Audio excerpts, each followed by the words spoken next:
Hello, it is 26 degrees centigrade here in Abuja. Of course, you know the Hamatan season is here with us. Good morning, everybody. Welcome to Sunrise this lovely Monday morning. I'm Chamberlain Uso. Good morning and welcome. I'm Kayla Mevan. You're absolutely right. This Hamatan is here. It's dusty. If you're someone that dust affects, please buy face mask. Invest in some face masks at this particular time. And it's going to get a little dustier in the next few days.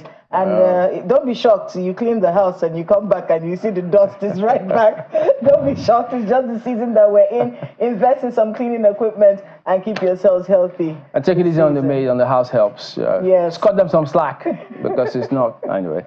All right. So speaking about which, this is one of the areas that could just cause a lot of dustiness around, depending on where you are. The Lagos-Calabar Coastal Highway, the controversial one. Who can forget that one? Now, even though they say that the first phase stretches 47.47 kilometers, you know, and it will cost about 4 billion naira per kilometer.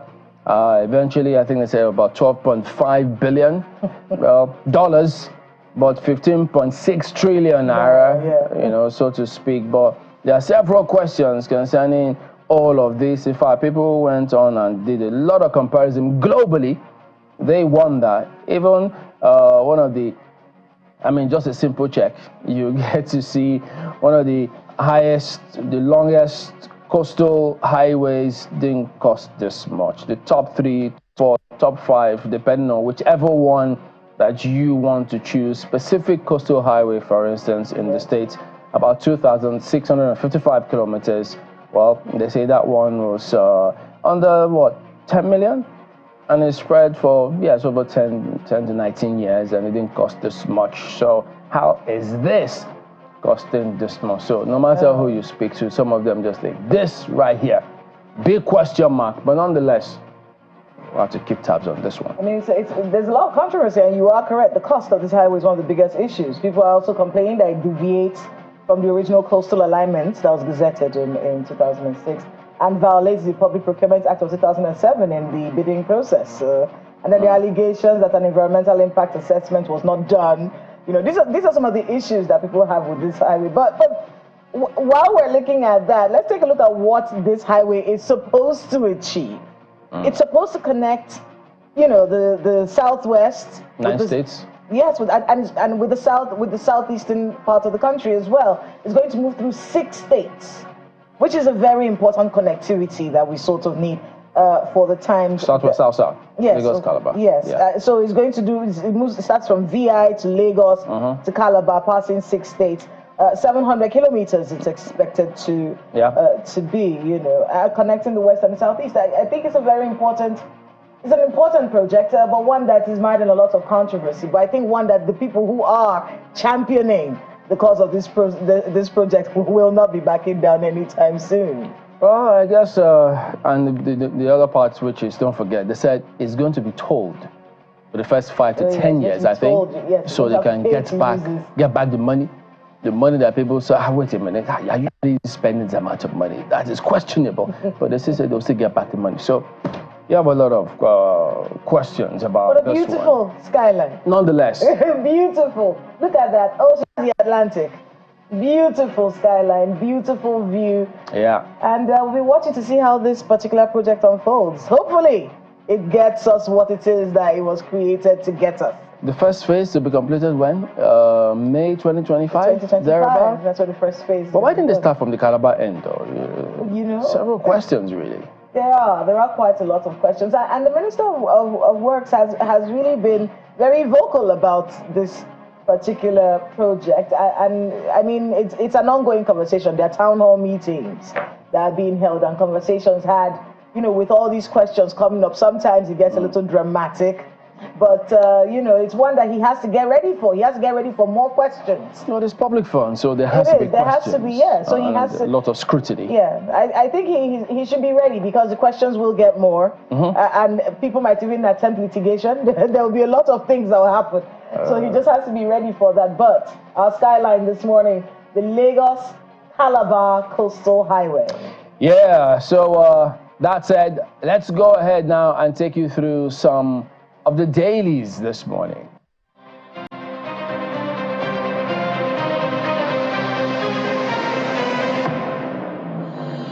Here are some of the papers we've got for you this morning. We'll start with Nigerian Tribune. PDP chair, fresh plot to retain Damagun beyond 2025 unfolds.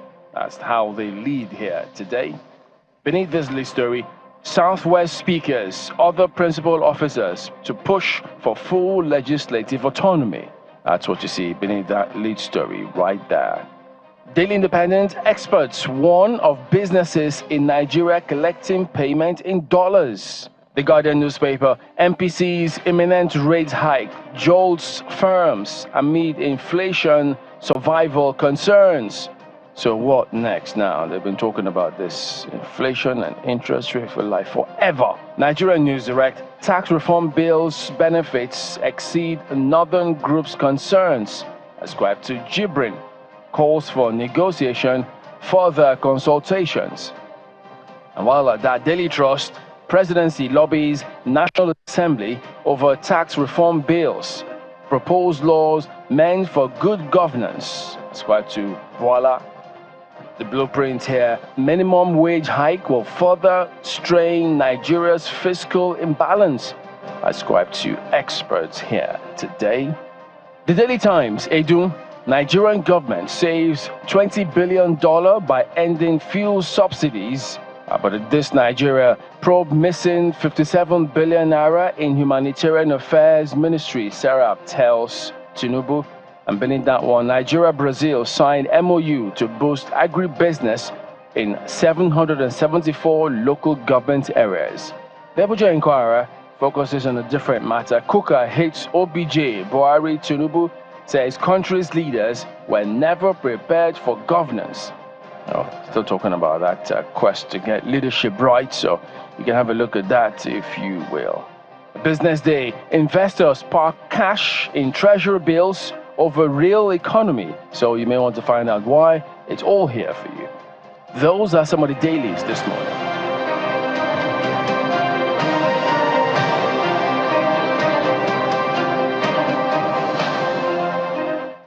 Quite a lot going on in the papers this morning. It's a very busy day. Really, if you take a look at some of the things that are going to be happening. But I want to start with this Nigeria. If you've got a copy of this Nigeria this morning, we're trying to calm everyone down. Don't be scared. It's a little bulky. And that's because they've published names. Again.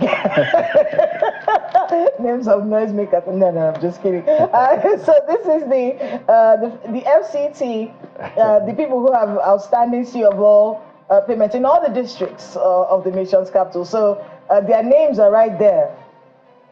Try and pay so that your name will not be on the list, you know. They said they were going to do this. They said they were going to do this after the ground rent issue. They said they were going to propose this one. So maybe go on the This Day newspaper, check to see if your name is there, find out how much you're owing, and then pay that up. And let's. I don't want to hear even Nigeria is owing. Go on, pay your money. Let's stop this, okay? Meanwhile, everyone has been looking at this, and I want to be able to talk about it, probing this missing 57 billion naira in Humanitarian Affairs Ministry. Serap is telling President Bola Ahmed Tinubu it's important that we keep this conversation on the front burner, because this is one of the most shocking things to happen. Well, a lot of shocking things have happened, but really shocking that this happened. You know, this 57 billion naira, it's money that needs to be found. Where is it? The probe needs to happen. We've seen, yes, there's a new minister there. We know that the president had removed the former minister. We hear that a lot of things have been happening to rearrange the Humanitarian Ministry so that it can actually be beneficial to the Nigerian people. This is great.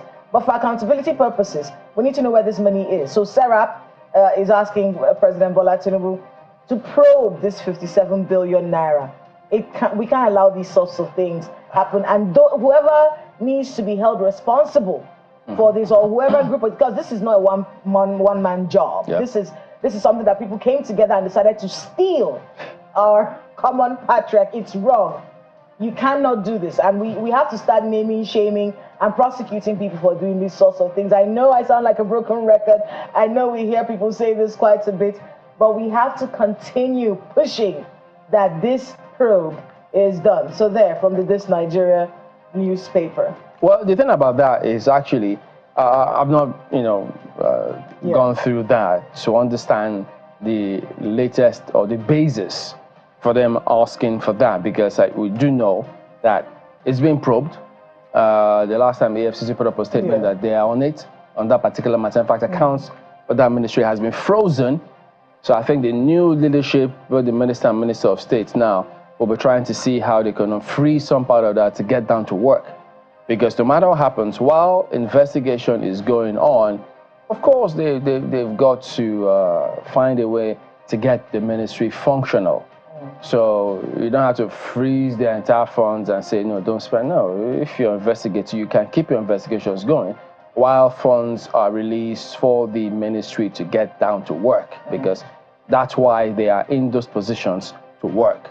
So they have to be a lot more methodical, and smart about the way they're going on with the probe, but it shouldn't take forever. It shouldn't take forever. You know that saying, you cannot lock up your shop and be pursuing thieves. You will not make any money. but you have to, you're absolutely correct. We have to find a way to balance it out. This has to be functional while the accountability mechanism is in place, Yeah, so it has to keep working. And besides, a lot of anti-corruption agencies need all the support they can get and help they can get. But at the same time, they also need some internal scrutiny and probe themselves. The SFU, for instance, that unit, government needs to have a second look, if not a third or fourth or fifth look at that unit, because the narratives we hear from those places in terms of how they carry out their functions is a big question mark. And in a couple of days, I think people will begin to see certain things. But so that said, leadership would have been lovely if we had it.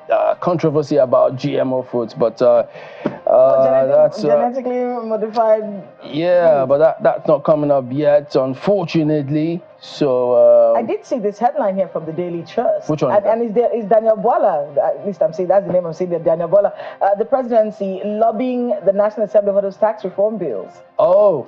So just because this is now another layer to the conversation, because remember it was these are the tax reform bills. Yeah. Then northern governor said no, we don't want it. Then next says no, really review. He said no, it's going to the National Assembly. Now the presidency itself is the one lobbying the National Assembly to ensure that these tax reform bills go through, which means that they want them to go through. Yeah, it's a very interesting conversation. More from pages 4 and 6, by the way, of the Daily Trust this morning. That's the way it should be. They need to lobby the assembly, make their case, make their case to ensure that those things are done right. So what, unfortunately, I think we'll focus on this safety of GMO foods at a later date, because there are huge question marks about all of those. It's reported in some dailies, by the way. And don't forget, I know strong opponents of that, I think their hopes might have been dashed, because it's already been approved. The first phase of the cowpea, as a matter of fact, was the one that was first approved in this country, and that was 2019.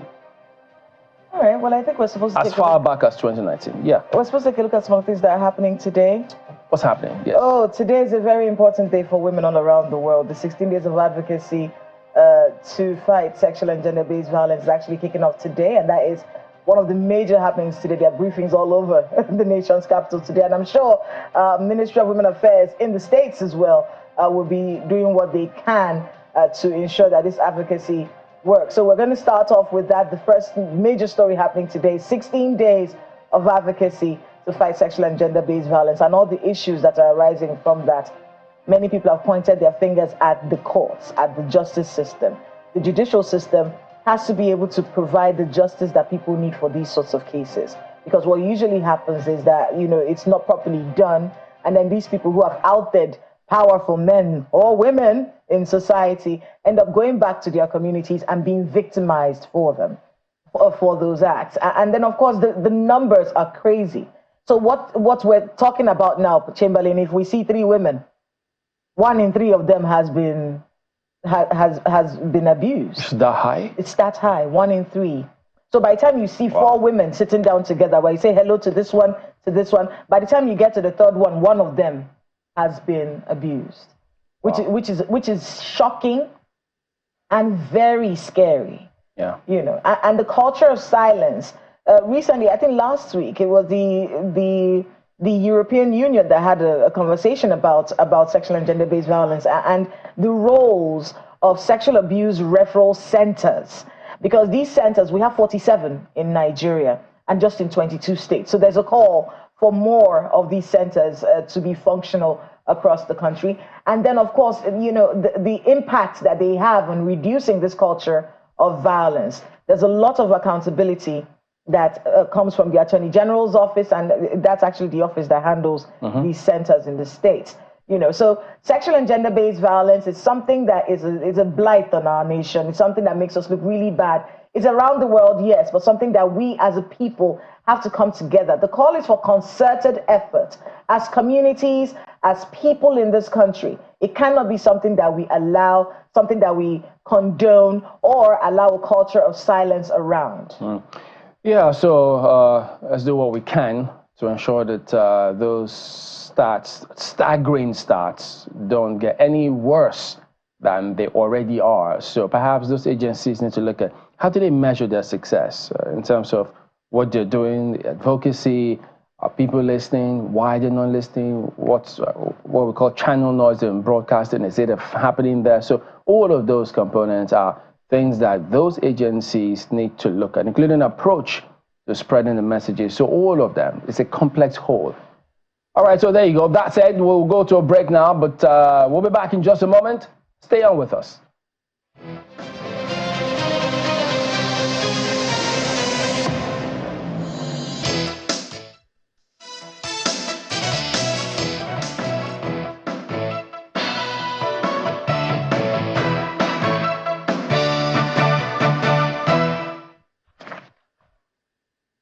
Welcome back to Sunrise Daily World. This morning we've got Professor Martin, who will be here with us. He's also former Permanent Secretary, Ministry of Foreign Affairs, former Undersecretary General, UN President at UN Human Rights Council, among several other caps. Good morning and thank you for coming. Good to see you again, Prof. Good morning, Chamberlain. Thank you for the privilege. Been a minute. I've been invited here. Yes, it's always a pleasure to have you on, as a matter of fact. Thank you. So last time was before, you know, the elections in Edo State, and so talking about your foray into politics. So tell us, I know before, during, and after that elections, you had several thoughts and perspectives. Let us into them. What are you thinking? Well, it's Nigeria's elections, and it's good to understand that. And we are 60 years now, 60 years plus, in trying democracy. So we've had a few elections, and if you want to be very objective, you'll agree that there has been some progress. But we are not yet there. Democracy does not happen overnight. Takes ages. You can even see those countries who profess democracy. You see how it plays out eventually. We just had a beautiful one in the United States of America, and you saw how that democracy turned out. So let's not be too hard on ourselves, but we have huge challenges here to deal with in trying to address the issues of democracy. We are learning, but we're also learning very fast, I must say. But there is a lot of ground to be covered in terms of transparency. The role of the monitor or the umpire of the whole process needs to be a little bit more professional and objective and clear, and prioritize Nigeria's interests. Nigeria wants to grow. Nigeria, we are an inclusive society in our DNA. We like everybody to be fairly and equitably treated. We don't like injustice. We don't like to be told one person is anointed, the other one is disanointed. What played out in Edo was just a manifestation of part of that anointment and disanointment. So why do you think that we're learning very fast? I think we're learning because a country like us, 370 ethnic nationalities, fabricated by some alien powers, and called a nation, in 60 years, it's a short time, relatively speaking. Because even those models who have spent 200 years in democracy, today they still have challenges. So what I'm not saying that we have done too well, but I'm saying that we should not be too we should not be overcritical about ourselves, but we can do better, definitely. But to be able to do that, you have to have an orientation of real independence, that you are who you are, and nobody can define you. But we're still caught between what does the other side, who made us what we are, think. And those ones are very interested in making sure that their own interest is fostered. But you, when you get there, you tend to forget that your people are your people. And those interests from outside that have been there since 500 years, that they have been with us, have really not changed. They are still pursuing their own interests in different strategies that have been adopted.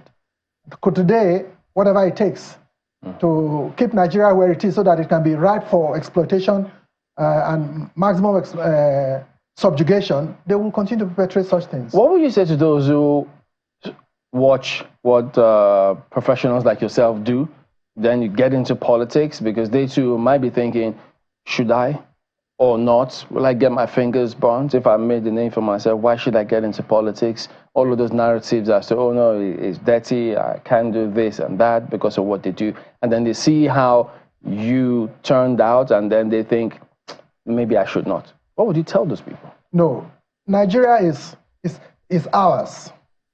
We have no other place but here. To sit in your bedroom lamenting and wailing, and for things that are not happening to happen, and you are sitting back doing nothing about it, is a wrong approach. We all must get involved. Lamentation will not solve our problem. Bewailing will not solve our problems. I would encourage colleagues and people in my own class to go into the fray. You will encounter Pontius Pilates all over the place. People who will know you and pretend they don't know you. And they know that when you go there, the narrative will change. But they're scared of that. And they tell you all kinds of stories. So, but we change the type that will bring about what will benefit our people will not come by sleeping. If Mandela was in prison for 27 years to give independence to South Africa, through democracy to South Africa, majority rule to South Africa. Good governance will not happen overnight. We have to have people who are dedicated, who are committed, who are resilient, going out to fight for what is right. Power is not given, power is taken. Now through the democratic process. Thank you. I've heard you say a lot of things over the years, and you just mentioned one of them again. The concept that there are people orchestrating things. I remember when you were talking about the Japa syndrome some time ago, and you said it was a conscious effort to destroy our country.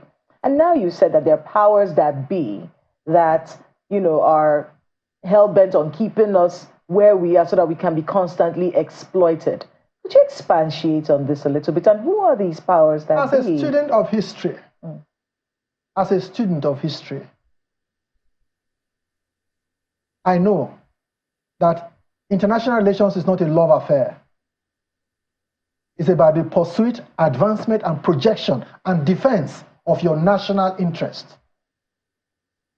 That's what it's all about. But it's clouded in beautiful language. There's a scholar who said that a fantastic diplomat is one who is able to tell you to jump from 7-story building, and you'll be happy doing that. So let us not have any illusion about it. Those who are in charge of Nigeria must prioritize Nigeria's national interests. International relations is about national interests. Collective interests or group interests will come about when you are not thinking about your own national interests first, but others happen. What Trump said in the first time he was there was America first. That was not strange. Every diplomat does that. Every country that is wise must do that. But even if you have done that, you must also take into the collective interests also into account, because you are not an island, and the world is becoming more and more globalized. So the collective interest will also matter for you to be able to project and defend your own national interest. So talking about Africa, our continent,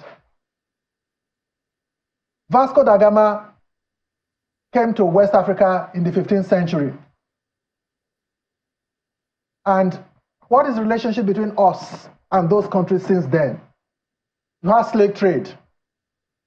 From slave trade, we progressed I don't know whether that's the word to use, but for want of a better word, we came about occupation and colonization. From colonization, there was the Second World War or First World War. You now had other systems that were now introduced, neocolonialism. And the system continues, it's just strategies really. But I don't blame anybody. If you have leaders who are not thinking of their own selves and of their own interests, then they are not leaders.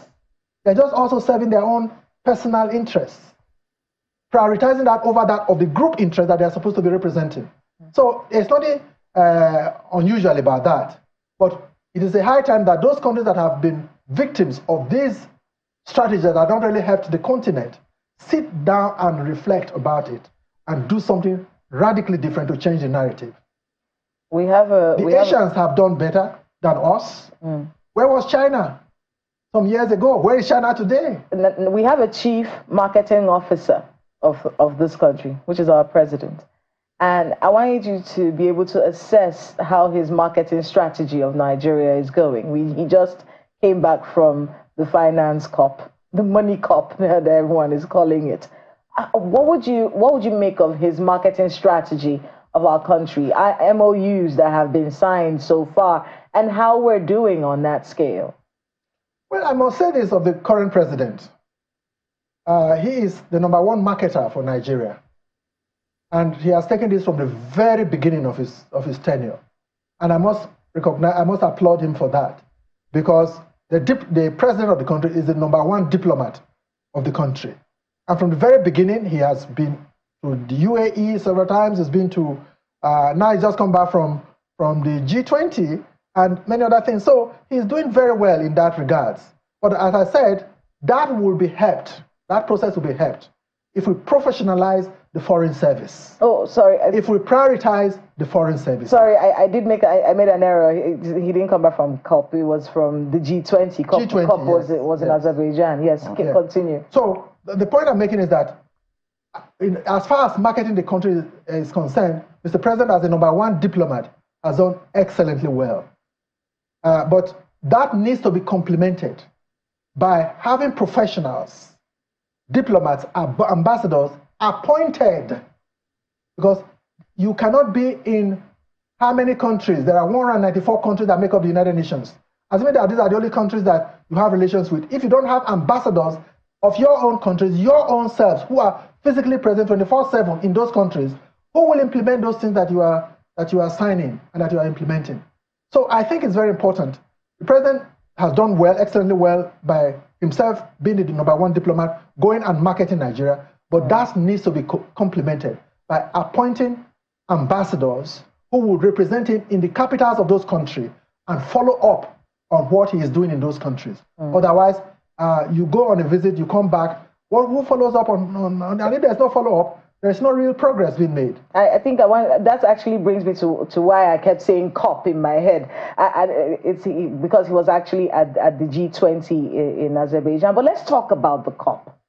And Nigeria, because there was a Nigerian, we were represented at COP29. And the issues that came up, about the financing and this $300 billion. And of course, because I heard our Nigerian representative really screaming that it was an unreasonable amount. And over the years, we've heard about, these responsibilities that are given to countries like Nigeria that are not really contributing much to the climate change situation. We're not the problem, so to speak. And many African countries and developing countries feel that way. You countries that are contributing the most to this issue, be the ones to pay. In fact, the last vice president of Nigeria actually said categorically, forgive our debts. Let us channel the money of those debts into climate change, projects in our country, as opposed to giving us this burden. What do you make of this situation that came up at the COP, and one that we heard our Nigerian representative vehemently shouting against? Not just shouting, but rightly so, in my view. But you see, in diplomacy or international relations, you are who you say you are. If you say no, no one can say yes and put it on your head.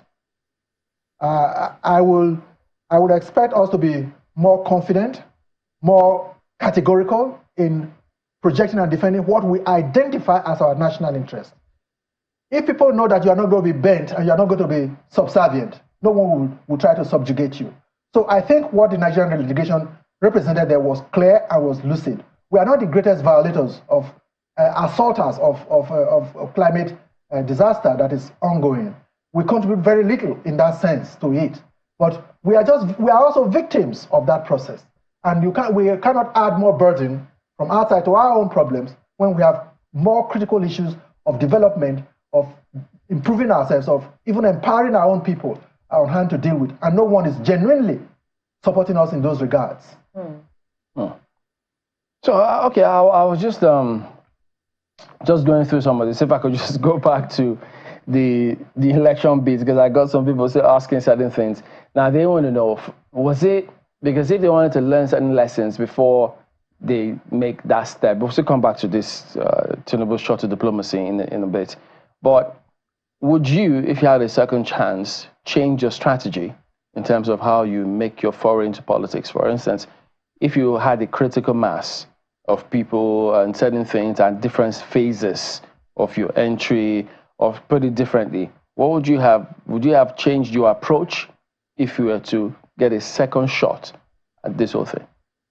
Well, I'm not very young, as you know, and I don't think I would want to have a second race at 8.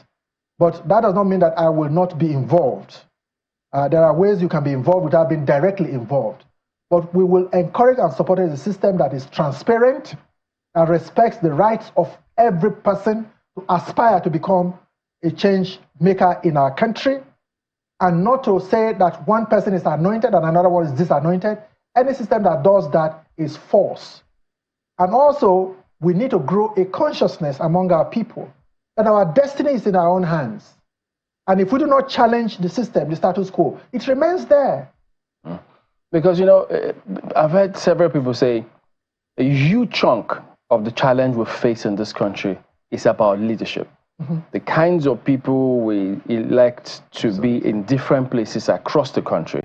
In fact, the leadership recruitment process, you know, the base being the people themselves. And so if we don't address that, all of these challenges we're talking about, whether the president is visiting somewhere or one governor is doing something somewhere or the petrol price, it's all about leadership. How do we do that? How do we approach that? Chamberlain, you're absolutely right. Our crisis is, and that's not new. It has always been said, our problem is leadership, really. We have a flawed leadership selection process, which ensures that we are never, and I'm speaking very objective, not just in Nigeria, in the whole continent, we do not put our best foot forward, usually. How come that Nigerians excel so brilliantly out of the shores of this country? But when they are here, they are not even recognized.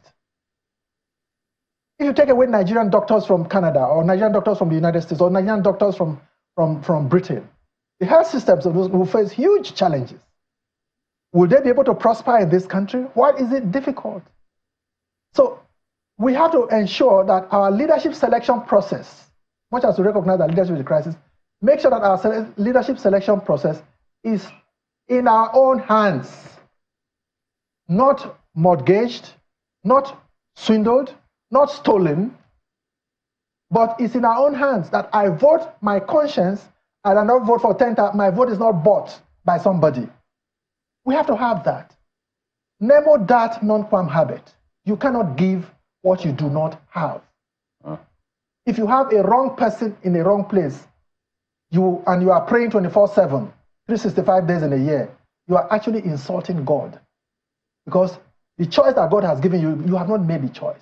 And you are now telling him to do it for you. No, ask and you will receive. Seek and you will find. Knock and the door will be open to you. What would you say to, because I mean, there's a generation of people in this country who don't remember when they've been so enthused, when they've been so excited and gushing about a president of this country.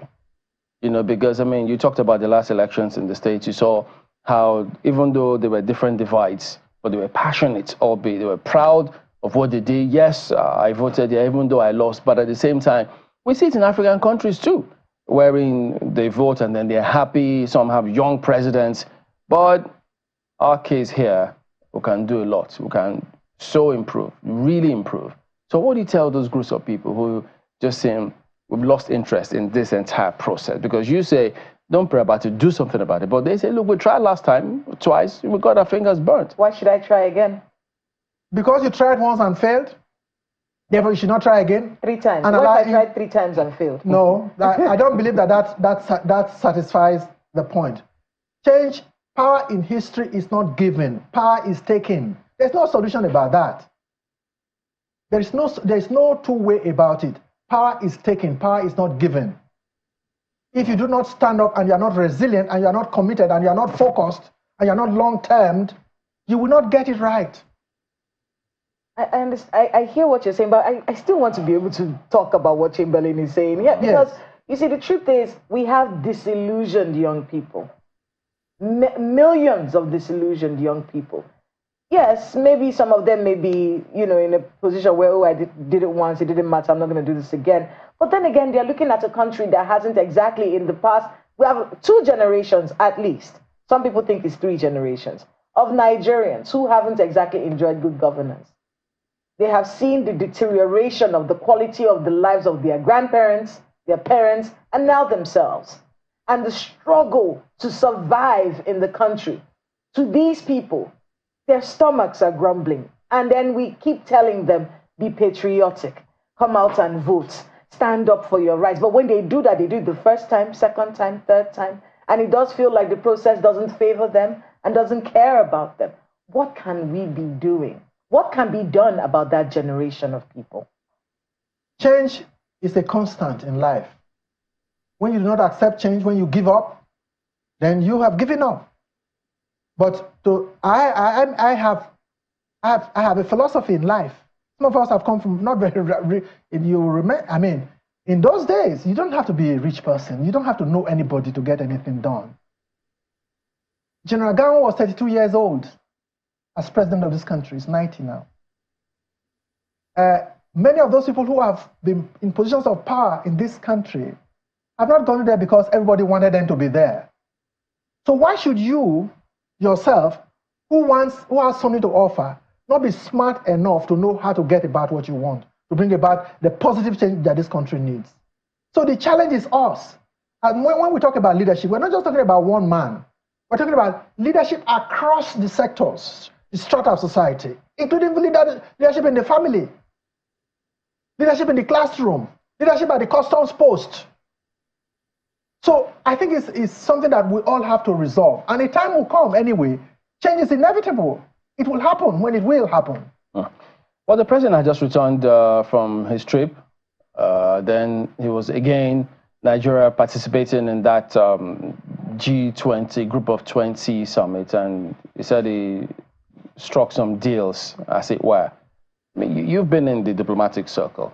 How does this work in terms of, because time and again, we see our presidents travel across the world, trying to ensure that they get, I think most of them talk about foreign direct investment and to boost our image abroad. But how do people measure whether or not those trips have been successful? Well, there are agreements that are signed. There are conversations, bilateral meetings that take place. It opens an opportunity for you.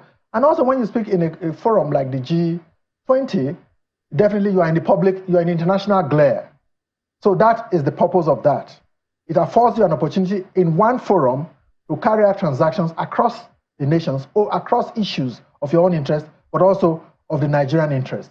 But as I said earlier, and let me just repeat myself, I won't bore you, to say that this will not add up to receive the kind of success that it deserves to achieve if it is not complemented by your own personal envoys in those capital cities of the world that are strategically important to your own country. Those countries have ambassadors resident in Nigeria. And they can see you. Only ambassador can see the president. Any person who is not ambassador, who is in an embassy, the highest you can see as a chargé d'affaires is the foreign minister. So it means that for the past 1 year plus, we have not had the president's own personal envoys in those countries around the world. So none of those, those people who are sitting there are chargé d'affaires. They're just in charge of the affairs that are going. And the maximum outreach they can get to from their embassy is the foreign minister. And only the Charge of Affairs can do that. And that is very rare. So, who follows up for you in spite of all these efforts you are making to go around the world?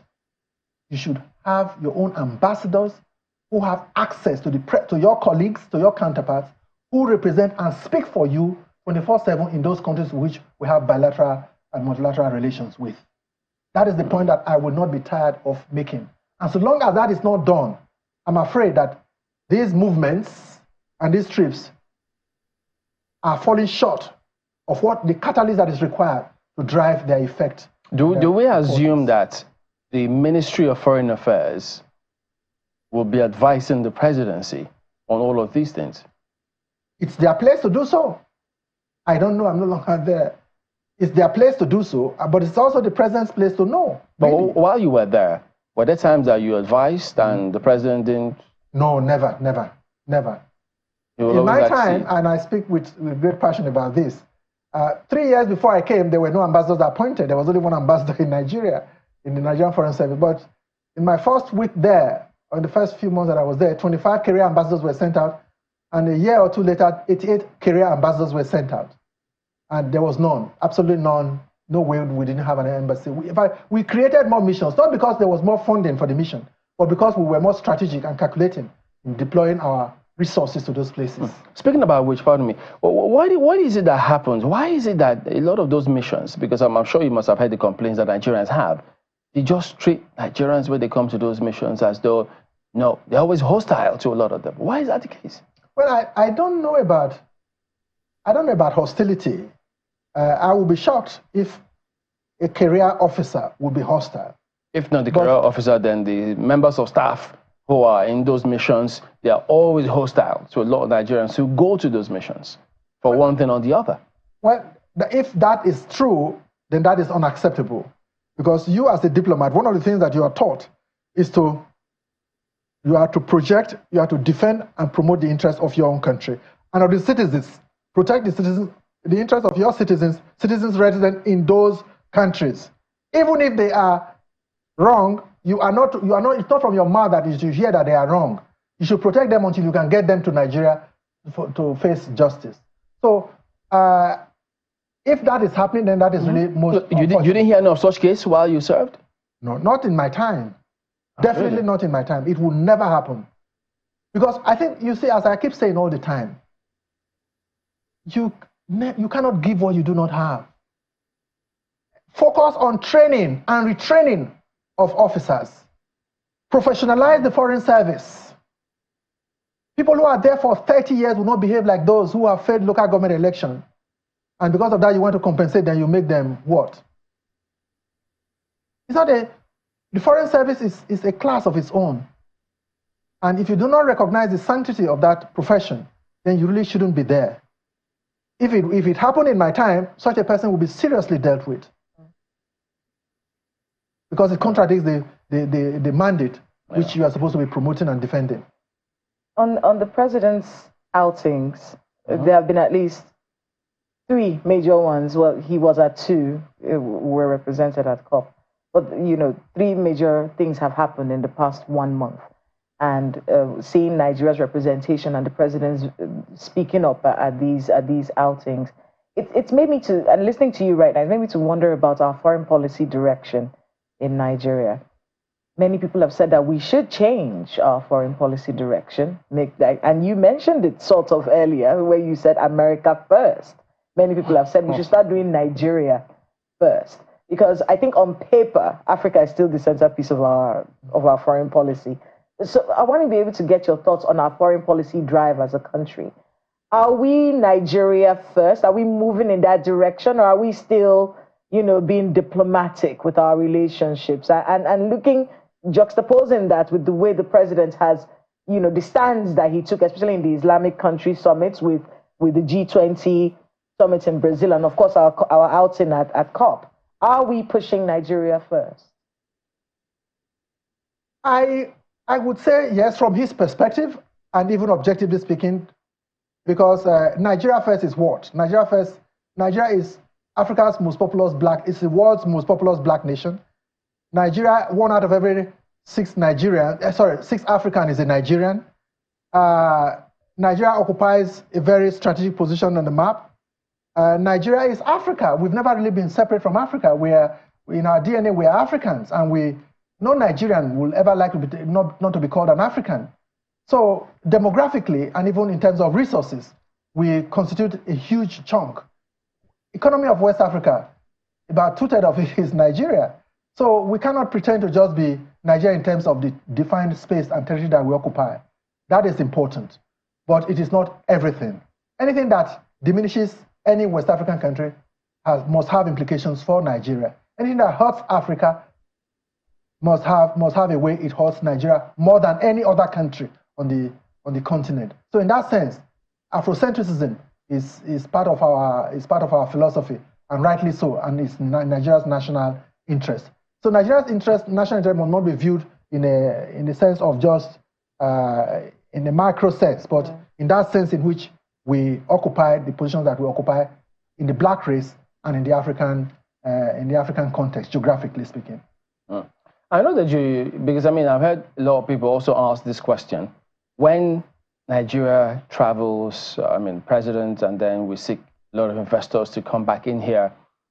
Now, at that level, yes, he's done what he's supposed to do. You've also spoken as to what needs to be done to follow up. But when these companies come in here, there'd also think that there seems to be a lot of, maybe we missed the point, not ensuring that, because if they are even coming into this country, they'll first of all look inwards. How are your local businesses faring? What are they complaining about? Will I thrive if I get in there?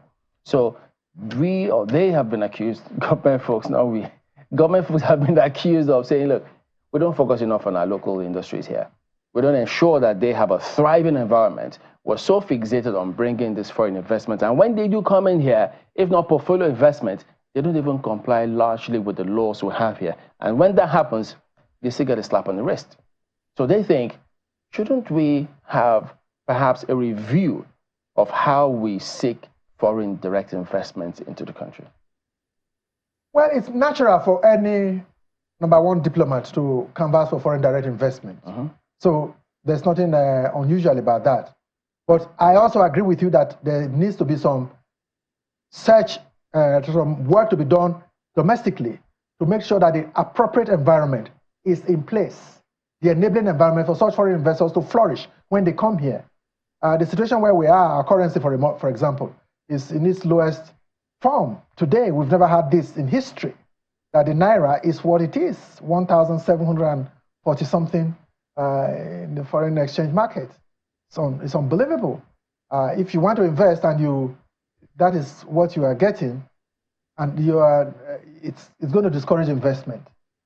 So we need to also provide the appropriate evidence. Our security system needs to be beefed up, because if people cannot move from one place to another free and securely, that is not very good for foreign direct investment. So one can say many more things, but a forum like this is not an appropriate place to do that. That's really meant for government to hear. Yeah. But we need to do work. Nigeria remains one of the best places on earth to invest, if you ask me, because of the resources that are here, because of the market power that is here, and because of the resilience of our people. You cannot lose if you are here, really. You cannot. Let me take you to two things: membership of UN Security Council and the Group of 20. So I know a lot of what has passed under the bridge ever since those councils were formulated, but we've been seeking membership. So in spite of all this pedigree, what is the stumbling block? We are our own stumbling block. Oh. How so? Yeah. We are our own stumbling block, I must say. I have a book on this, which was published in 1994, I think, on Nigeria's quest for permanent membership of the Security Council. In global relations, it's not a place for supplicancy. You ask, and it is given to you. Nigeria is a major stakeholder. Let me use a more moderate word. How many peacekeeping missions has the United Nations ever had in Africa without Nigeria's membership? Nigeria is a global peacekeeper, and one of the primary functions of the Security Council is the maintenance of global peace and security. How can a country that has made that contribution since October 7th when we became the 99th member of the UN Security of the United Nations. We led the first UN peacekeeping force to DRC in Congo. Nigerian police stabilized the situation in Tanganyika, Tanzania. The only president on earth that I know that will tell a coup plotter in another country, get out of that place. The president of that place is in my place. Get out of that place before I get there. And the coup plotter runs away from the state house in his own country. Obasanjo did that. So are we not asking? So what I'm saying is this. As government, we need to be consistent, we need to prioritize, and we need to insist. Power is not given, power is taken. I was contesting for a position in the UN at some point.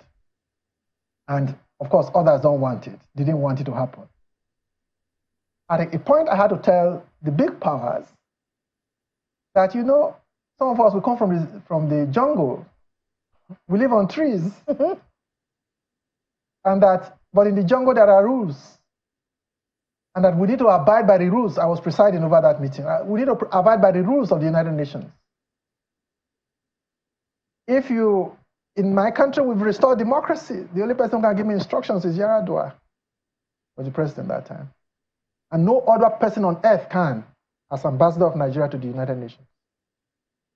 And that if you do not want us, in good faith, we're not here when the UN was formed. We're colonies. When the San Francisco Charter was signed in October 1945, African countries, there are 55 of them today in the UN.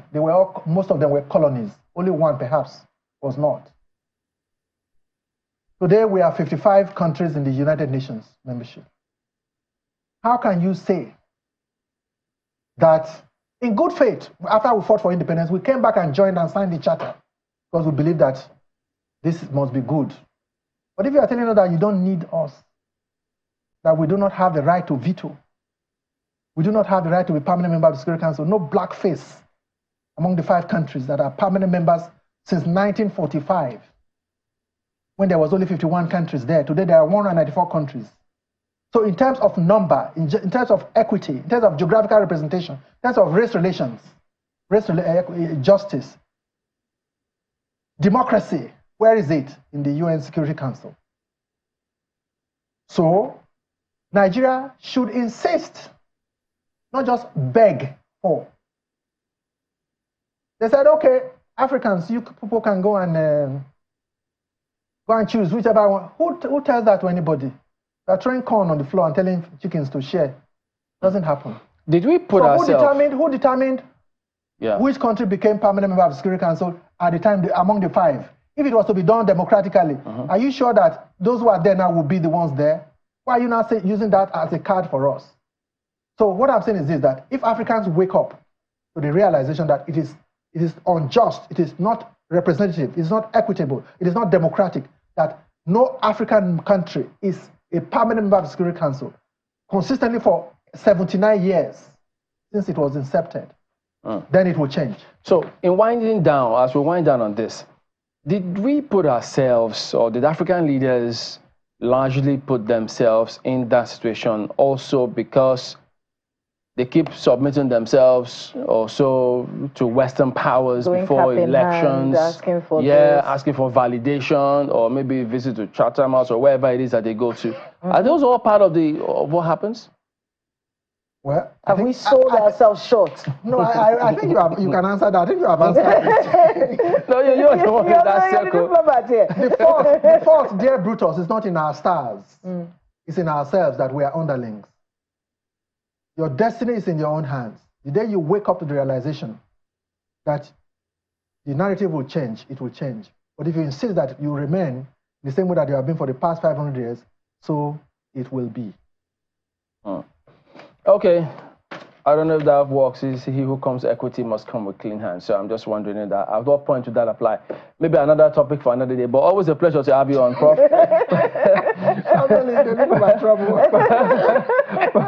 Professor Basi Yobobe is a former permanent secretary, Ministry of Foreign Affairs, former Undersecretary General, UN, and also former President, UN Human Rights Council. Thank you for coming on, and all the best to you, sir. Thank you very much, Melina. Thank you, my dear sister. Thank you. All right, so Business Morning comes up now.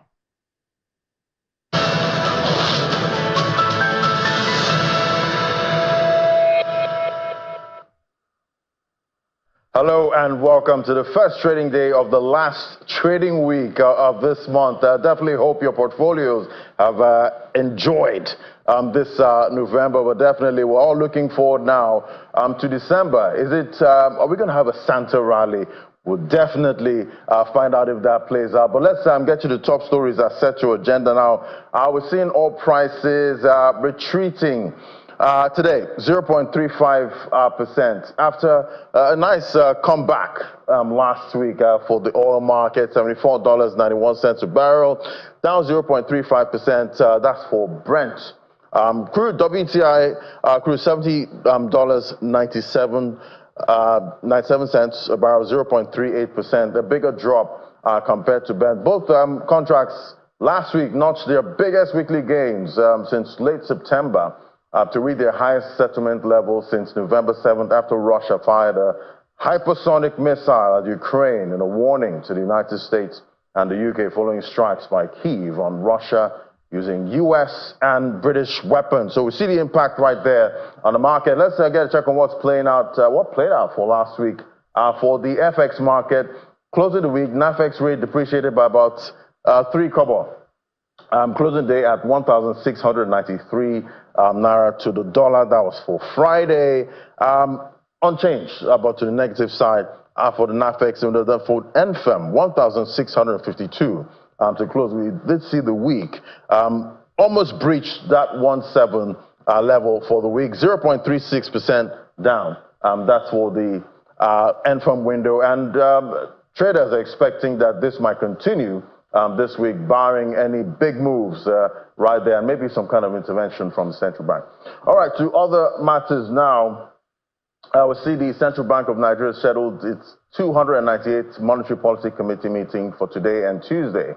That's 25th and 26th. Attention is focused on what decision they will make regarding interest rates. Financial analysts predict that the committee may increase interest rates as inflation has surged since their last meeting in September. At that time, the MPC raised the benchmark monetary policy rate by 0.5 percentage points. That's 50 basis points to 27.25%. The committee faces a tough decision influenced by multiple economic challenges. Inflation is rising globally, and Nigeria is not an exception. Meanwhile, key indicators of business activity are showing signs of weakness, and government spending is widening the fiscal deficit, compounding these issues. We see the money supply has been growing rapidly, with M3, a measure of the total money in circulation, increasing by 1.6% to 109 trillion naira in September. And the federal government's electricity subsidy spending has reached 1.91 trillion naira in the first 11 months of 2024, according to a report by the Nigerian Electricity Regulatory Commission, that's NERC.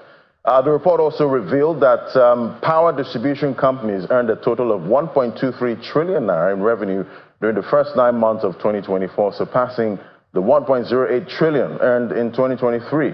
The regulator's monthly supplementary order published on its website showed that electricity subsidies have continued to rise each quarter this year, despite the removal of subsidies for Band A customers. The total subsidy expenditure from January to November 2024 marked a 204% increase, about 1.28 trillion compared to the 628 billion spent in 2023. To other matters now, Asset Management Corporation of Nigeria owes the Central Bank of Nigeria, that's about 3 trillion, which it must pay back before it closes down based on the AMCON Act amended Act of 2021. This is the crux of a stakeholders meeting between the executive of AMCON and the Senate Committee on Banking, Insurance and Other Financial Institutions, which was held in Lagos, Southwest Nigeria. Take a listen. We're just about 24 months before the winding down of Asset Management Corporation of Nigeria, AMCON. The Senate Committee on Banking, Insurance and Other Financial Institutions believes that it is time to start giving thought to transitioning beyond AMCON, navigating the path to sustainable financial stability. The retreat begins with stock taking. To date, the corporation has made the recoveries in the sum of 2 trillion. Of the total recovery, cash recovery represents 44%. Most of our recovery efforts and cases are stuck in the court within the different levels of court: the High Court, the Court of Appeal, and the Supreme Court. The host chairman, Senate Committee on Banking, Insurance and Other Financial Institutions, Senator Adetokunbo Abiru, says he appreciates the position of AMCON. However, he points to the reality that after 14 years of existence, the lifespan of the corporation has to end in 2026. AMCON was established at a time of considerable turmoil in the wake of global financial crisis of 2008. To clean up the books of many ailing banks. So it can be said that as a result of AMCON's interventions, thousands of jobs were saved as a number of banks were rescued from the brink of collapse. However, even as we acknowledge AMCON's successes, we must also accept the reality that AMCON was not designed to be a permanent fixture in our financial landscape. And I'm sure the leadership of AMCON and staff of AMCON here present, you will agree. Paying the interest recapitalization, which stands at about 3 trillion owed CBN in about 24 months, it seems like a huge task for AMCON. Even if it appears that and they don't meet up by 2026, at least when we are coming up with a structure that will give us a definite time that they can actually achieve this. Of course, I mean, an extension can be made, but clearly we must just be sure that whatever extension we are giving is a practical and realistic extension. Issues raised here, such as delay in the judicial will, have to be escalated to accelerate recoveries if AMCON must meet up with its responsibility before winding down. All right, now to our first conversation. Last week, we had the pleasure of discussing the newly launched Senior Citizens Account by Stanbic IBTC Bank. But today, we're diving deeper into this exciting product and exploring some key details for our audience. For those who missed the previous conversation, we'll start with a recap of what the Senior Citizens Account is, what it's all about, and why Stanbic IBTC introduced it at this particular time. Joining us for this conversation, we have Mr. Emmanuel Aeva. He's a country head, personal client, Stanbic IBTC Bank. Joining me right here in the studio. It's great to have you. Good morning. Good morning. Great to be here. Right. Great to be back here. It's great to, unpack this again. Last time we spoke, I did tell you I was far away from 50, but I found this package, quite interesting. But, talk to me now. I need a recap of what this account, what it means, what differentiates it from, other accounts, that we're used to at this time. Okay. So in our quest to help our customers live a better life, we came up with this package for customers who are 50 and above, 50, 60, 70. It's a value proposition that is designed to, as you step into the fifth floor, like we say, right, you have something to smile about, something to embrace. It is loaded with freebies and zeros, zero account opening package, zero customer account management fees if you run a current account. It comes with a free debit card. It comes with a free checkbook. And then we have, well packaged and subsidized insurance, health, telemedicine, as well as asset fund and asset management. Right. That's a package, yes. Yeah, and as at, I think, August, we saw that our population, about 230 million, but less than that, somewhere around that. And over 70%, about 70% are going to be youths. Yeah. At this point. Absolutely. So what are you seeing for demand, for this account type? Well, it is because of the strategic importance of that age group, okay? We see a large youth population, but we still see a lot of wealth, a lot of people in employment at that age. When you're 50, for most organizations, you still have up to 10, sometimes 15 years, okay, of creative work, creating value. Okay, so, and then at that time, people are now thinking legacy, they are thinking cost management, So it's all just in a bid to help people of that age group plan for the future, plan for the legacy. That's why we came up with the proposition. Now, I'm talking about legacy. I guess, with the kind of times we're in right now, you need some kind of insurance at this point. And there's also an insurance package, within this account. Talk to us about the benefits of this, insurance package and how it really works. Yes. So as you're getting older, you really need to pay attention to legacy, just like we discussed, which is why we specifically, in addition to general insurance, put a health insurance inside this, okay? You're going to get discounts on wheels up to 33%. You're also going to get more than 33% on whichever insurance, health insurance or wellness package that you sign into. And that is very comprehensive. It includes inpatient care, outpatient care, specialist consultation, whatever insurance service you require at this age, you definitely get it with a discount. And then we also put in the telemedicine, which means that 24/7, you have a doctor on call. You can actually place a call at any time, and get some consultancy, before you can go and get the drugs that you require. So that's the reason for that package. Right. And it's crucial at this age. Yeah, because definitely you need to focus a lot on your health when you start crossing, most of those floors. But, is it going to work like a regular HMO, or how does that work? So for the health insurance? Yes, Stanbic IBTC Group has an insurance subsidiary. Okay. So once you sign on to the senior citizens package, they pick it up from there. Okay.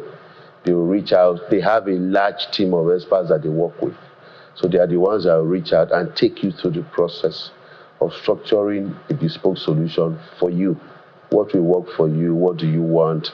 Maybe you have an HMO already. Okay, you can continue to use your HMO, but these are the additional benefits that you can get. And then what you find is that when people are in employment, they have an HMO that the organization is paying for. As people retire, a lot of them find themselves in the cold. So you can quickly latch onto this as a service that the bank, offers you. So you continue to get the same quality of health insurance you were getting even when your organization was paying for you in this package. Yes. And looking at the package, it seems to have a number of perks at this point. Different perks like the insurance one you mentioned. So do you subscribe individually for these perks, or it just comes collective once you get the account? Yeah, all the perks are available collective once you get the account. But what we don't do is that we don't automatically sign on any customer. You really still have a choice to choose what we want. Okay, you have a free debit card, free checkbook. It's really now up to you whether you want a debit card or whether you want a checkbook. But if you desire that you want it, you get it for free. But we don't automatically issue, we don't automatically shove it down our customer's throat. It's a bouquet of offers. You can pick whichever ones you want. And any one you pick, whatever is a promise, if it's free or zero, that is what you get for that which you have chosen. Right, and I hear some customers now, that run savings accounts. Yes. We've seen the central bank, trying to tame inflation, and rates are going up. And at the same time, we're seeing savings account rates hit about 8%, depending on where you're banking. So I'm wondering, this account, is it going to function like most of these savings accounts we're seeing? Yeah, so with that kind of interest rate? Yes, the senior citizens value proposition has both a savings and a current account proposition, right? If you want a savings account, of course, you get a savings account. You enjoy up to 8%, just like you said. If you want a current account, you also pick up a current account. The good thing about the current account, which normally comes with account maintenance fee, is that for the senior citizens, we are waiving that. It's zero account maintenance fee. So if you pick a current account maintenance fee is zero. If you pick a savings account, you enjoy up to the 8% interest rate available to savings account holders. Right, and what kind of customer care are we seeing for this package? Is it the regular customer care, we have with other accounts? No, we have, firstly, a lot of our transactions are on digital platforms. More than 90% of transactions at Stanbic IBTC Bank is on digital platforms, so we continue to enhance those platforms. For example, we are the only bank with a super app in the industry. where on your app you have bank, insurance, pension, everything in one page. So we expect a lot of our customers to take advantage of that. But if you do show up in the branch, definitely we also have special attention, special care for you as a senior citizen when you show up, to see that we prioritize you in how you get served. Right, and with digital platforms, there's also that risk of fraud. We have most of those guys there always trying to get people's trying to get people's WhatsApp accounts, and we also have this segment. They're quite vulnerable. Yeah. When it comes to security, most of the time they're targeted. Yes. And most of these fraudsters are able to get their critical details. Yes. To access their account. So talk to me about security here when it comes to Stanbic IBTC pays a premium on security. We don't joke with it. Like I said, because we drive our business digitally, we try to get ahead in how we defend our customers. They commonly say that if you learn to shoot without missing, then now learn to fly without perching, right? So there's very, very advanced security features that we build into our platform, into our services, okay? And as part of our financial awareness, which I mentioned a little of last time I was here, we do a lot to educate our customers on cues to note when somebody is trying to defraud you, trying to get personal information out of you that they can use to commit fraud. So we are aggressively doing that as well.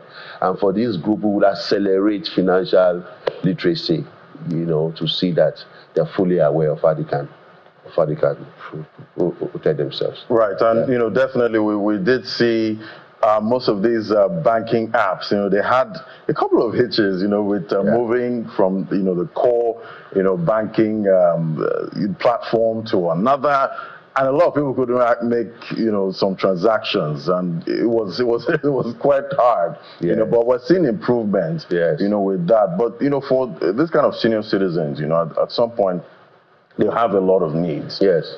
So how do you hedge them against all those kinds of things? Upgrades. We saw a lot of those happen. I mean, truly, any bank going through an upgrade is a major project. Okay. But I think one of the things we do differently is that we pilot extensively with customers. Okay. So by the time we are going live, for example, our mobile banking 3.0 will be going live, sometime, first Q1 2025. We're already piloting, and we're getting a lot of customers involved. We'll get a lot of these senior citizens involved, so we begin to know what they find difficult, what they'll struggle with, and see that we'll sort out a lot in pilot before we go live. It tends to reduce the impact of an upgrade or a change of system on customers. Yeah. Right, and I'm sure you have customers right now that are operating normal accounts. Yes. And they're over 50. Yes. What do they do? So if you automatically just come. No, automatically the offering is available. Like I said, we don't sign on anyone automatically. Right. It's offer, you have to choose what you want. But if you bank with us already and you are more than 50, automatically you can gain access to all of this. You don't need to open a new account. We're not going to create a different thing for you. Automatically you qualify for a free checkbook, qualify for a free debit card. If you bank with us today and you are over 50, you automatically qualify for what you desire. Right, and definitely you did mention what you're expecting, for demand, but what are you seeing so far for this account type? So far we've seen, in fact the rave is awesome. Since the last time we were here, we've seen a lot of our customers coming. We've seen a lot of other external customers also making inquiries.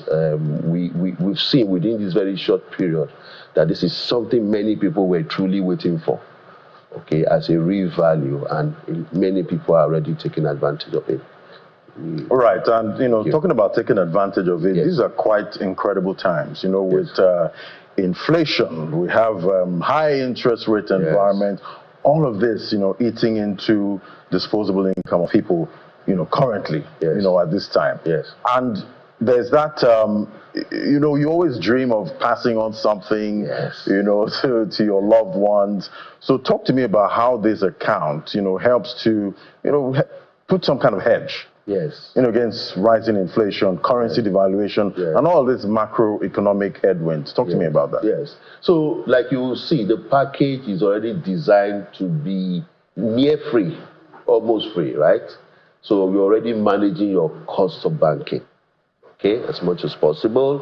You're getting a lot of things for free. We're getting a lot of charges waived, okay? So you already have a strong foundation that you can build on in how you manage, your finances. What I'm here, like I mentioned, is a proper fund management. So there's financial awareness, there's fund management, okay, where we help you to decide what to save, what to put to mutual funds, how to invest in bonds, and so on and so forth.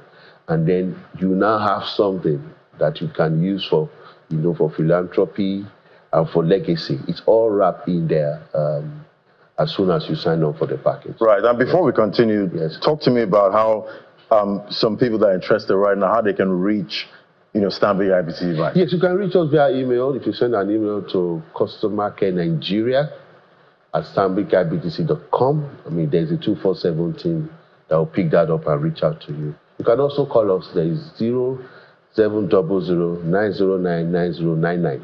You call that number. It's also 247. And there's a team that will pick it up and talk to you. Right. How responsive is your social media? I see a lot of customers these days. They run to social media to go call out some financial institutions. How responsive are you on most of these platforms? It's very responsive. It's very responsive. Like I said, it's a 24/7 team, that does this. And then we have all kinds of softwares and platforms that support. So it's not just human alone because of the traffic. There are also applications that help us to manage it better, prioritize, and so on. But everybody gets listened to, and we respond to practically all of the messages that come in. And I know you deal with a lot of high net worth individuals that are around this age, brackets at this time. But talk to me about the kind of risk that this age bracket can take when it comes to investment. You did mention some advice that you give them when it comes to picking assets, because at the end of the day you want something that's going to protect you from most of these macroeconomic headwinds. Yes. So Stanbic IBTC Asset Management, is number one in the industry, and one of the things that make us number one is the variety of funds that you can invest in, okay, depending on your risk appetite. Okay, we have the responsibility to protect the entire portfolio, but you can actually take a little more risk to gain more. Okay, we would also advise. If you're also sensitive to where the investment goes into, we have halal funds, okay, that our customers who are conscious of that can also take advantage of. So really, there's a broad spectrum, of different packages that you can choose depending on your risk profile. But for us, it's to ensure that the overall package is safe.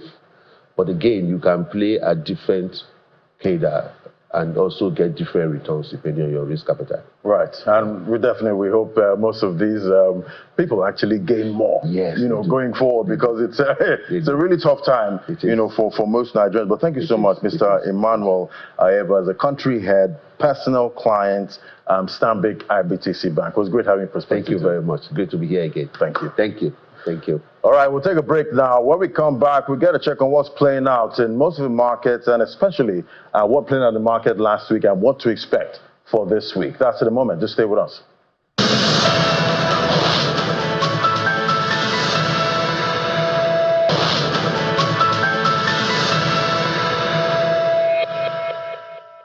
Welcome back. Well, Dangote Cement PLC has announced its intention to issue Series I bonds as part of its 300 billion Naira multi-instrument issuance program, according to a recent company statement. The company has received approval from its board of directors to raise medium to long-term debt from the domestic capital markets. The funds from the bond issuance will be used to refinance existing debt and support working capital needs. The bonds are expected to be issued soon, contingent on favorable market conditions. For the 9 months ending September 30th, 2024, Dangote Cement reported revenue of about 2.5 trillion naira, driven primarily by stronger sales in the local market. And the African Nature Investors Foundation is committing to partner with the federal government to develop the nation's national parks.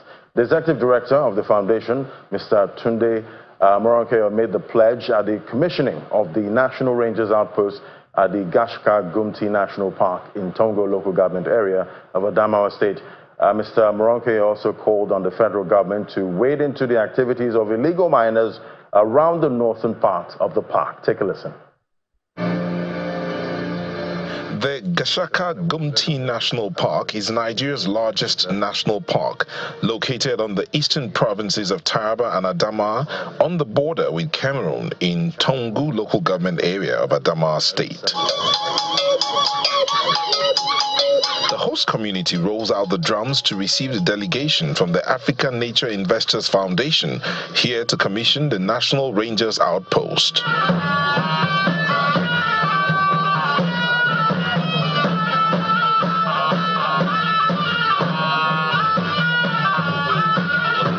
Sector. The executive director of the foundation, Mr. Tunde Moronkeyo, sets the tone for the commissioning and raises alarm over illegal mining activities in the park.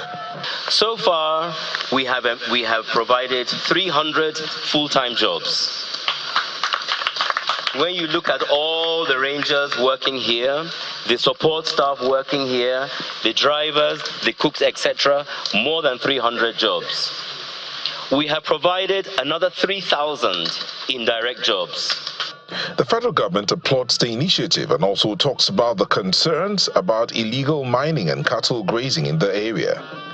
The collaboration between the National Park Service and African Nature Investors in managing these two national parks is apt and will go a long way in mitigating these challenges and protecting our wildlife, biodiversity, and ecosystem. We've been working hand to hand with the National Park and the ANI in terms of security, in terms of the development of the communities around the National Park. It is expected that the outpost will help to tackle insecurity and create job opportunities for the youth within the communities. ANI is so special. And there are social amenities that the community in Gumti sector is supposed to benefit. And this is one of it.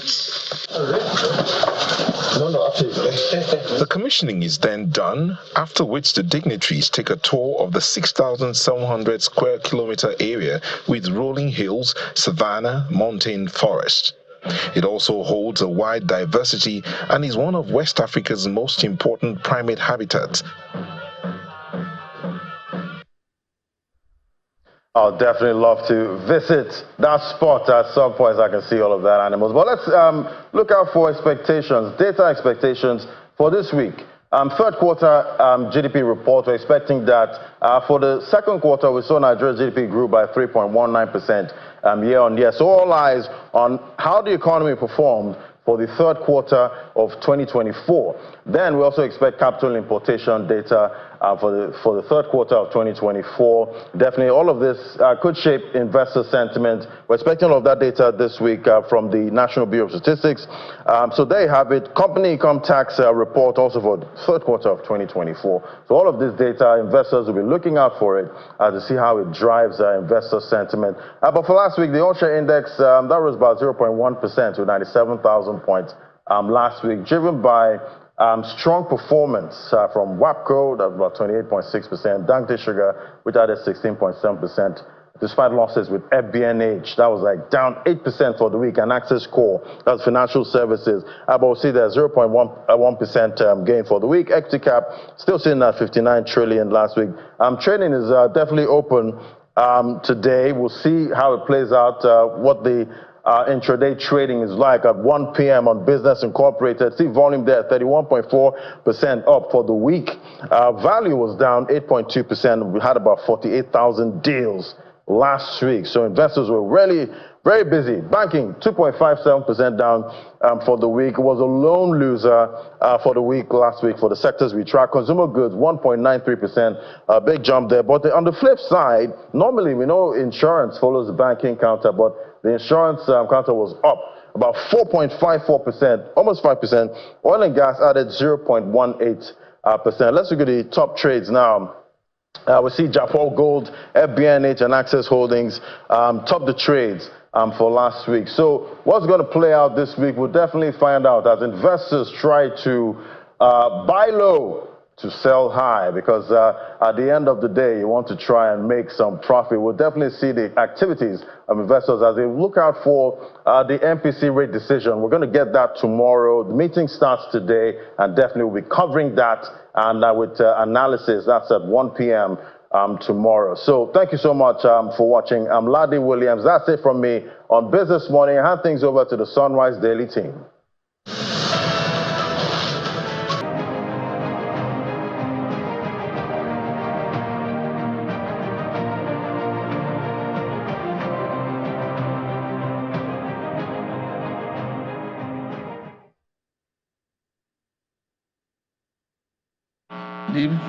The session devoted to fighting poverty and hunger. I am from Nigeria. It's better to give you the true picture of what's going on. In Africa, we have terrorism challenges, insecurity challenges that are preventing farmers to even go to their farm. We have problem in Sudan, displacing people.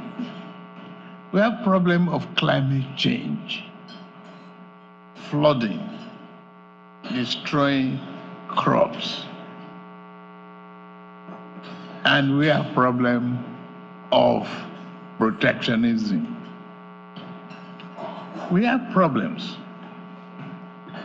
It is very important to make it clear and louder here.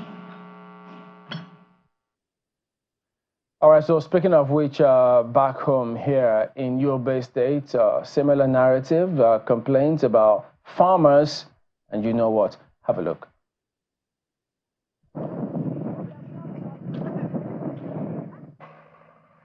The clashes between farmers and herders in the last 5 decades has been identified as the major setback to food production, especially in the northern parts of the country.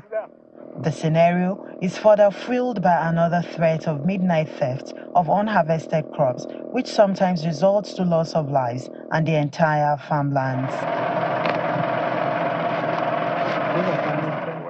Al-Amin Shuama and Samaila Adamu, both civil servants and farmers in Yobe State, lament their loss of over 1 million naira to crop thieves in less than 1 year. We had a bumper harvest this year, even though we are facing the challenge of farmers-herders clash. From the beginning of the farming season up to the harvest period, it's been really challenging. The issue has become just too rampant, because even here, have to keep some people to be sleeping here in the night. According to them, the thieves operate under the cover of darkness to cart away people's farm produce or attack guards employed in the farms.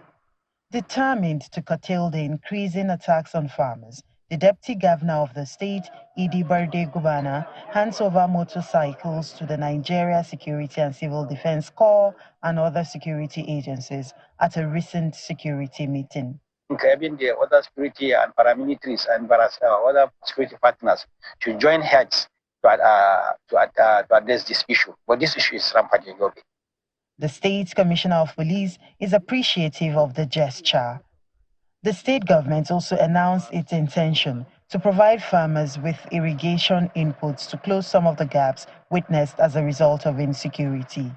Sometimes these clashes degenerate to loss of lives. We have some selected instances that happen in places like Yusufari, in places like part of Damatu local government, but the number they are calling is exaggerated. I think we have about 4 to 5 cases of homicide cases from these clashes. We did a lot of empowerment, as you maybe recall. His Excellency, the Executive Governor of Yobe State, procured a lot of agricultural equipment worth billions of naira to the people of Yobe State. With the threat of food scarcity, farmers in Yobe State are optimistic that the government will come up with measures that will guarantee their safety, especially during harvest, in order to arrest the increasing prices of foodstuff. All right, so here today we're joined by Mr. Kabir Ibrahim, who is an architect. He is also the president of All Farmers Association of Nigeria. Good morning. Thank you for coming. Good morning. Thank you very much. Thank you for having me. Initially, we saw the president in Brazil. Yesterday, signed an agreement between Nigeria and Brazil, huge agribusiness deal. But there are concerns as to how impactful that would be if we don't get certain things locally right. But let's start with you giving us your impression, first of all, of that agreement that was signed and what your expectations were as a result of that. Well, I would like to take you back to the initial discussion around agricultural mechanization and agricultural machinery that we were supposed to have gotten from 2017 from Brazil at about 1.1 billion. A lot of it was coming in hardware, agricultural machinery hardware. We followed it up. It didn't materialize, and it has not materialized until now. So we are a bit, we have double feelings towards the agreement. Agreement has been signed today, MOU has been signed today, but we also know that this kind of discussion has taken place from 2017. My local government, for instance, it will not be adequate for everybody. So you will plan a higher program. People will rent the equipment, go and work on their farm, and then when they finish, go to other farms and all that. And like that, everybody who needs that service will get it. That is the best way. And then, you know, as time goes on, as prosperity pervades the system, the people will now be able to buy their own. Because what you are thinking of is maybe bringing maybe about 10, 20,000 tractors to Nigeria. Nigeria needs almost 100,000 or even more. What are these portfolio farmers? And how do they get into this business? No, well, how are they stopping those people, who need this people who come to tell people, the leaders of this country here in Abuja that they have this farm there, they have this farm there. When they say it's rice, they say yes, they do rice. Whereas where they are, rice will not thrive. And because they know people, they get all the facilities to help to produce rice, whereas they don't have where to produce the rice. They become portfolio farmers in that regard. When you want to reach a farmer in a given competence, you follow through. If he is a member of any of the associations, go through the associations. If he even is not a member of anyone, go to the state. That's why the subnational government should be involved. If the person says he's from Igawa in Katsina local government and his farm is 20 hectares, he should give you all the parameters of the farm. You should know them and you should be able to verify that. And when you verify that, then you can give him those facilities that you can give to people. Otherwise, you will be given to people who will sell off. It doesn't matter. Sometimes we don't even care if you give anybody fertilizers and he sells to a farmer who was not able to, because the person is going to contribute to the food system anyway. So we don't. There is not. You cannot avoid that in this kind of situation. We must come to terms with the fact that there is corruption in our society, and the only way to get corruption out is for everybody to work against it. That is, I should loathe. If you bring anything that is good and you want to impress me, I should tell you that it smells, it stinks, I don't want it. And that's the only way that people will stop this corruption. So what is this? I understand there's a annual Agric show that happens every year. It is starting today. Oh, it starts today? Yes. What's the essence? Why do you do that? Now, what we do is to create an avenue where at least now the smallholder farmer will showcase what he or she is able to do in their small farms.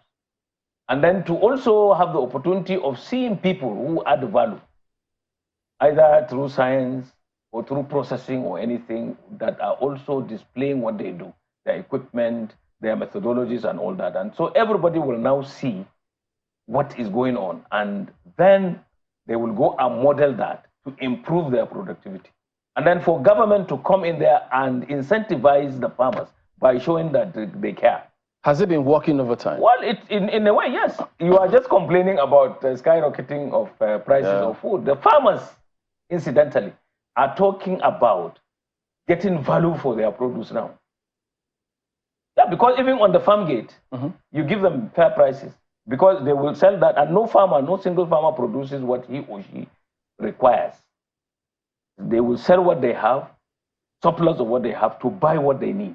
And so if they sell very well, they will be able to buy more of what they want. Like Madame just said that it's not possible to buy Indomie now, it's very costly. So if I produce a lot of corn and I keep what I need, I will sell my own corn at a very good price, and then I will be able to buy Indomie. So what about those Agric banks? They don't seem to be working a lot? There is one National Agricultural Bank, BOA, and that is, I think the CBN and the Federal Ministry of Finance should pay their equity so that the bank becomes more efficacious. Because as it is, the bank now does not have much fund to give to farmers, but it's the farmers' bank. But what we have agitated as AFAN is that they should sell equity to the farmers so that it's our bank, just like Rabobank in the Netherlands. It is our bank, and we will make sure that when they give farmers loan, the farmers pay back for others to get. Because you can't at one time give all the farmers of Nigeria loans. We ensure that the loan that you take as a farmer, you pay back so that she takes, because the opportunity, it should be revolving. So if they are not doing that yet, can there be another alternative? Can private sector or farmers find a way to come together and make this work? Well, I have just told you what should happen. Sell equity to the farmers. Let the farmers have the control. No. I mean, if they are not doing that. No, but they should do that. I'm calling, this is a clarion call. Okay. That if the bank is there and it has, you know that it is broadly spread all over Nigeria. Yeah. It's in every state, more or less. So it is there. All the infrastructure is there. The only thing is the funding.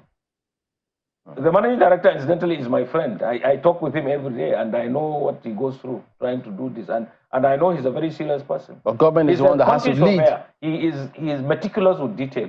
So if you allow him to do it and you give him all the funds necessary, I'm sure we will have a difference. So farmers are willing to go in there, and they have the capacity to. We are always going there, talking with them. Even now, they are already there on the on the showground. They just told me this morning they are there to erect their own stand. To show what they can offer. But what they can offer is just by mouth because they don't have money. Does the All Farmers Association of Nigeria have anything to do with livestock? Of course, livestock farmers are also farmers. So let's talk a little bit about livestock farming. But I am myself essentially a livestock farmer. So with the new ministry right now, what kind of progress, and with the signing of this MOU as well, what kind of progress are we going to see in livestock farming? There is a lot of progress already. Modern techniques, maybe? Definitely, yes. In fact, I will tell you this. I participated in the first and the initial effort to really set up the ministry, because I worked on the national conference on livestock. That was, we were able to do it because of the former governor of Kano State, who is now the chairman of APC. We did that, and then we submitted our report to the president, and then he said, those of us who participated there were going to be the Presidential Implementation Committee. Now the Implementation Committee has done its work. They have drawn up all the parameters that are required, and the new ministry has been born. And this was the thrust of our request to the president, that you should do a new ministry. The new ministry has many, many things that it can do. As I told you, I used to be the president of the Poultry Association of Nigeria, and that is the livestock sector. I know exactly that time when I was there. In fact, the DVS at that time used to give me positions of government to distribute to farmers. We were carried along and all that, but over time, this thing died out. The sector was almost neglected. Now we are happy that it is back, and then we have had skirmishes with herders and all that, and the herders are our members. We have had press conferences where we said we were one, but everything that happens now in terms of insecurity, they attribute it to the herders and all that. And herders, there is no serious quarrel between herders and farmers. There are criminal elements that are perpetuating this thing. for perpetrating it. So as far as I'm concerned, a proper implementation of the policies around livestock will bring back the glory of the livestock sector, and it will help in the attainment of food security, because food security is predicated on eating what you want at the time that you want, and that it is nutritionally balanced. So if there is no livestock component in it, it is not balanced. I want to get your thoughts on grazing reserves and the concept of moving cattle around around grazing routes. So ranching and the moving of cattle around grazing routes. What are your thoughts on this? Because it's a major issue. The reality is that pastoralism is not only in Nigeria. Pastoralism has been there even in Europe and everywhere. There are people, a set of people whose stock in trade is to move their livestock from places where food or fodder has become difficult to places where it is easier. So in Nigeria, many, many years ago, it was decided that there was need to take care of these people, and grazing routes were established from far Dankamania, Niger Republic, to Oshogbo or Gomosho. They would walk, move around, move their cattle. They had drinking places, they had resting places, they had grazing areas and all that. Now, over time, you and I, we decided to encroach on all these areas by, building physically or making our farms along the routes and all that, and those became a problem. Now, the general talk in the public domain is that there are problems with herders. So when the issue of semi-sedentarization came, we supported it. That, okay, fine, in fact, we predicated it on value addition.